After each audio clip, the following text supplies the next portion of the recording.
तो आज हम निकल रहे हैं ग्लोबल विपश्यना सेंटर पगोड़ा। उसके लिए हमने अंधेरी से लिया है रिक्शा। वहां से हम सीधा बोरीवली के लिए ट्रेन पकड़ेंगे। बोरीवली स्टेशन उतरते ही हमें पकड़ना होगा रिक्शा जो हमें छोड़ देगा गोरे खाड़ी पे।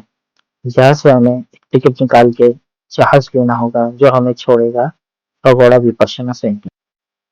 ज्यादा वेटिंग न होने के कारण हमें जल्दी टिकट मिल जाता है। रिटर्न टिकट का कॉस्ट है 100 रुपीज, जो हमें खाड़ी से विपश्यना सेंटर छोड़ेगा और वहां से रिटर्न भी लेके आ जाएगा। तो टिकट लेने के बाद हम चलते हैं आगे बोट की तरफ। ज्यादा रश न होने के कारण हमें ज्यादा देर इंतजार नहीं करना पड़ता और थोड़ी ही देर में हमें बोट लेने आ जाती है।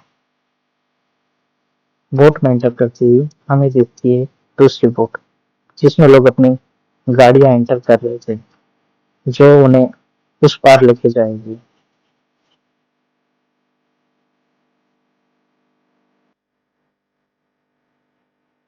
और थोड़ी ही देर में हमारी नाव चल पड़ती है, जो हमें लेके जाएगी सीधा पगोड़ा विपश्यना सेंटर।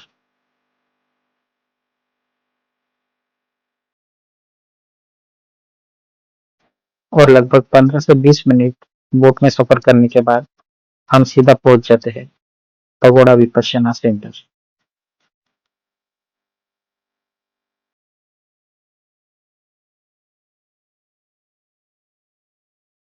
अंदर एंटर करते ही हमें लेना होगा एक लेफ्ट, जो कि हमें लेके जाएगा सीधा पगोड़ा विपश्यना सेंटर की ओर।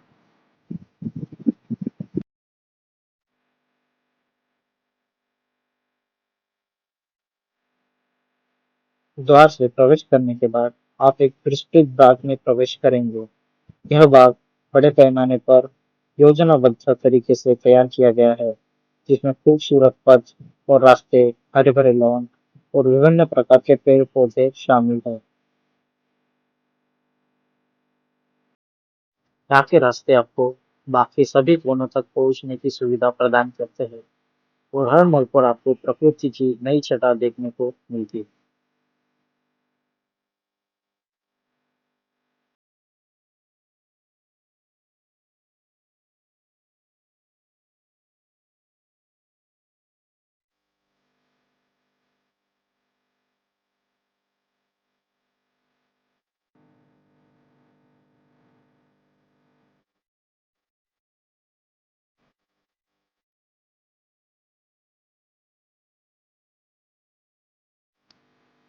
जब आप इस स्थान के प्रवेश द्वार पर पहुंचते हैं, तो सबसे पहले आपको इसकी भव्य वास्तुकला दिखाई देती है। प्रवेश द्वार पर सुंदर नक्काशी, पारंपरिक कलाकृतियां और ध्यान आकर्षित करने वाली प्रतीक मौजूद है।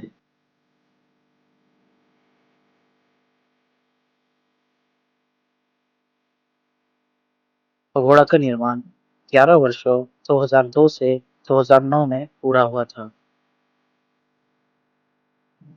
इसका उद्घाटन 8 फरवरी 2009 को भारत की तत्कालीन राष्ट्रपति प्रतिभाताई पाटिल द्वारा किया गया था।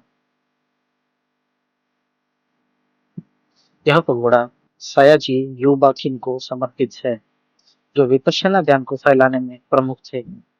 यह ध्यान की शिक्षा और अभ्यास के लिए एक केंद्र के रूप में कार्य करता है, जो बुद्ध द्वारा सिखाई गई मानी जाती है।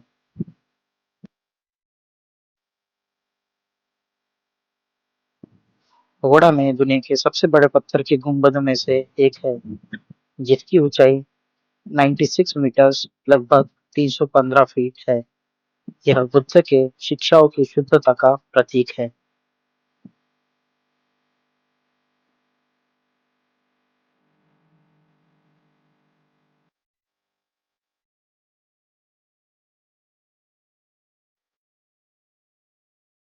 गुंबद के शीर्ष पर सुनहरा शिखर है, जो संरचना की भव्यता को बढ़ाता है और आत्मज्ञान की प्राप्ति का प्रतीक है।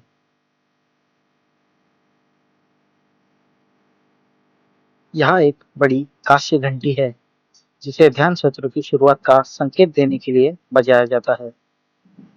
इसकी ध्वनि ध्यानकर्ताओं को ध्यान की याद दिलाने के लिए होती है।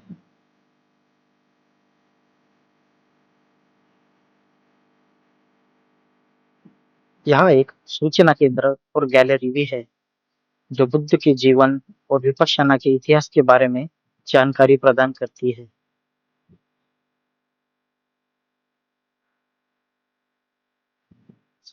पगोड़ा को हरे भरे बागों ने और रास्तों ने घिरा हुआ है जो आगंतुकों के लिए एक शांत वातावरण प्रदान करता है।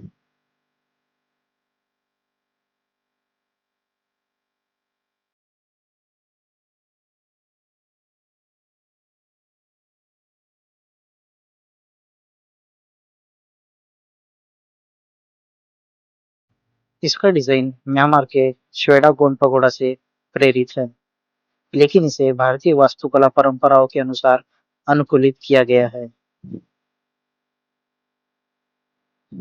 यह संरचना बलुआ पत्थर और संगमरमर से बनी है और इसका गुंबद बिना किसी सहायक स्तंभ के बना हुआ है, जो एक वास्तुशिल्प चमत्कार है।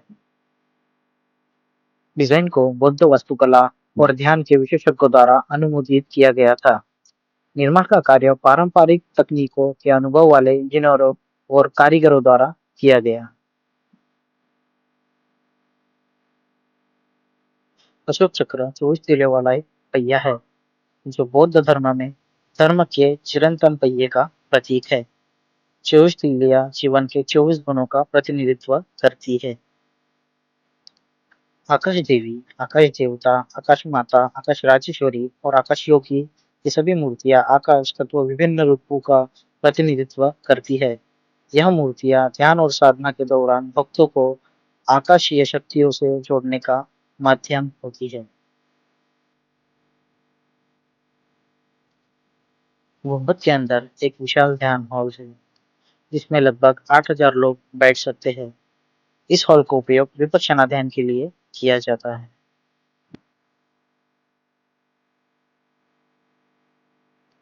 यह पगोड़ा विपश्यना ध्यान के पुनरुद्धार के लिए समर्पित है, जिसे बुद्ध द्वारा सिखाया गया मूल ध्यान तकनीक माना जाता है। पगोड़ा के केंद्रीय गुंबद में बुद्ध का अवशेष रखा गया है, जो 2500 साल पुराना माना जाता है। यह परियोजना एस.एम. गोयनका जी की दृष्टि थी, जो विपश्यना ध्यान के एक प्रसिद्ध शिक्षक थे।